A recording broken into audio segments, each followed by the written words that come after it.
নমস্কার বন্ধুরা, আরও একটি নতুন পর্বে সকলকে স্বাগত জানাই। 2025-এ ঘটতে চলেছে এক বিরল গ্রহণ। 2025-এ এই বিরল গ্রহণের সাক্ষী থাকতে চলেছে গোটা পৃথিবী বিশ্বজুড়ে।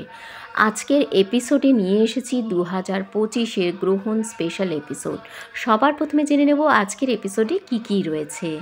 2025 সালে সারা বছর জুড়ে কবে কবে রয়েছে গ্রহণ, 2025 সালে পঞ্জিকা মতে মোট কতগুলি গ্রহণ ঘটতে চলেছে।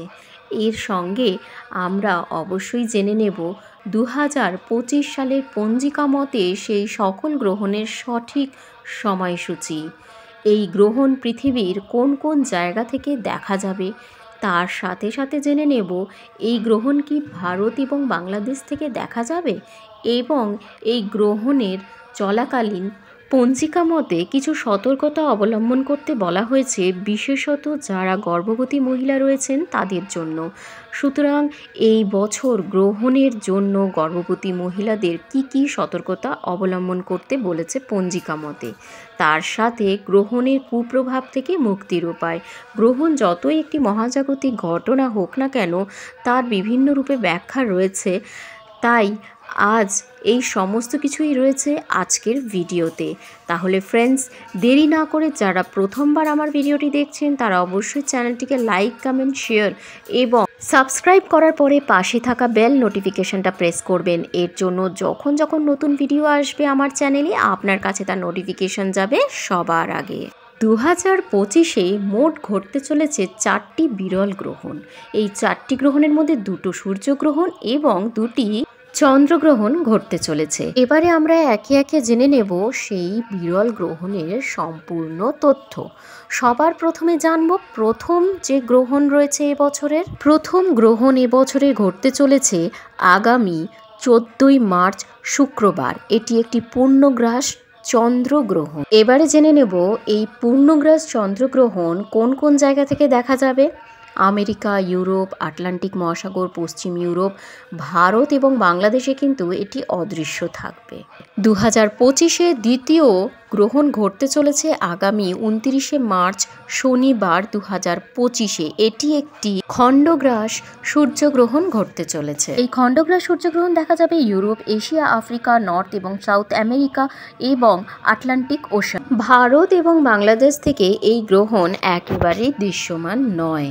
এবারে জেনে নেব বছরে তৃতীয় গ্রহণ, যেটা ঘটতে চলেছে একটি পূর্ণগ্রাস চন্দ্রগ্রহণ। আগামী 7ই সেপ্টেম্বর 2025-এ ঘটতে চলেছে এই পূর্ণগ্রাস চন্দ্রগ্রহণ। এই চন্দ্রগ্রহণ দেখা যাবে ইউরোপ, এশিয়া, অস্ট্রেলিয়া এবং ভারত ও বাংলাদেশ থেকে এই গ্রহণ দেখা যাবে এবং এর প্রভাবও রয়েছে ভারত এবং বাংলাদেশের ওপর।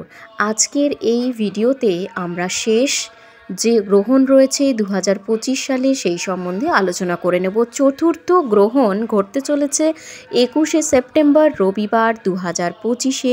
এটি একটি সূর্যগ্রহণ। বছরের শেষ আংশিক সূর্যগ্রহণ দেখা যাবে কোন কোন জায়গা থেকে? Australia, Antarctica, Pacific ocean, Atlantic ocean. Bharat এবং বাংলাদেশ থেকে এই গ্রহণ দেখা যাবে না। এবারে জেনে নেব পঞ্জিকা মতে গ্রহণের সময়সূচি। আজকের ভিডিওতে আমি শুধুমাত্র আলোচনা করেছি কোন দিন গ্রহণটি ঘটতে চলেছে। 2025-এর প্রথম গ্রহণ আসার পূর্বেই আমি পঞ্জিকা মতের সমস্ত সময়সূচি নিয়ে হাজির হয়ে যাব আপনাদের সামনে। তাই অবশ্যই চোখ রাখতে ভুলবেন না আমার চ্যানেলে। এবারে জেনে নেব এই গ্রহণের কি কি সতর্কতা অবলম্বন করবেন গর্ভবতী মহিলারা গ্রহণ চলাকালীন কোনোভাবে ঘর থেকে বাইরে বেরোবেন না। যদি প্রয়োজন থাকে তাহলে অবশ্যই বেরোবেন, কিন্তু প্রয়োজন ব্যতীত একেবারেই গ্রহণের আলো যেন কোনোভাবেই স্পর্শ করতে না পারে। গ্রহণ চলাকালীন কোনোভাবেই যেন কোনো খাবার আপনি খাবেন না, কোনো জল পান করবেন না।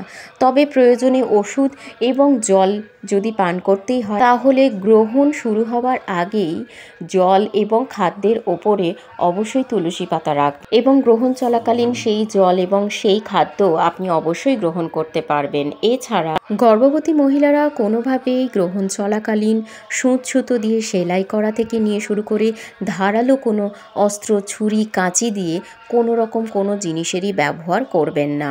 এর সাথে সাথে গ্রহণের সময় আপনারা কোনো কলহ কিংবা ঝগড়া থেকে বিরত থাকবেন। গ্রহণ চলাকালীন নিজের ইষ্ট দেবতাকে স্মরণ করবেন এবং মালা জপ করবেন, এতে সমস্ত রকমের বাধা বিপত্তি দূর হয়ে যাবে। এবারে জেনে নেব গ্রহণের কুপ্রভাব থেকে মুক্তির উপায়।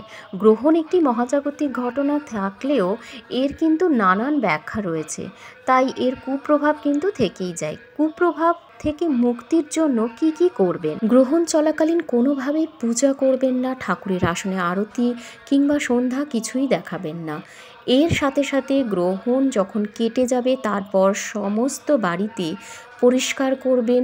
পরিষ্কার করার পরে স্নান করে সেই শুদ্ধ বস্ত্রে সারা ঘরে গঙ্গা জল ছেটাবেন এবং গ্রহণ যখন চলবে চলাকালীন কোনো রকমের কোনো খাবার কিংবা অন্য জল পান করবেন না। যদি জল পান করতেই হয় তাহলে তার আগে জলের মধ্যে তুলসী পাতা দিয়ে রাখবেন এবং সেই জলই সেবন করবেন।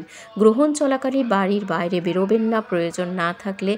আর অবশ্যই গ্রহণ চলাকালীন জপ করবেন, নিজের ইষ্ট দেবতার নাম অবশ্যই জপ করবেন। গ্রহণ চলাকালীন কোনো প্রকারের কোনো শুভ কাজ একেবারেই করবেন না, শুভ কাজ থেকে বিরত থাকুন।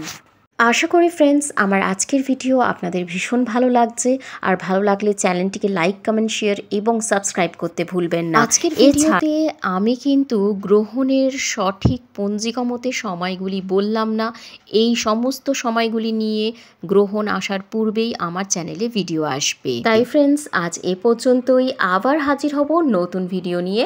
নমস্কার।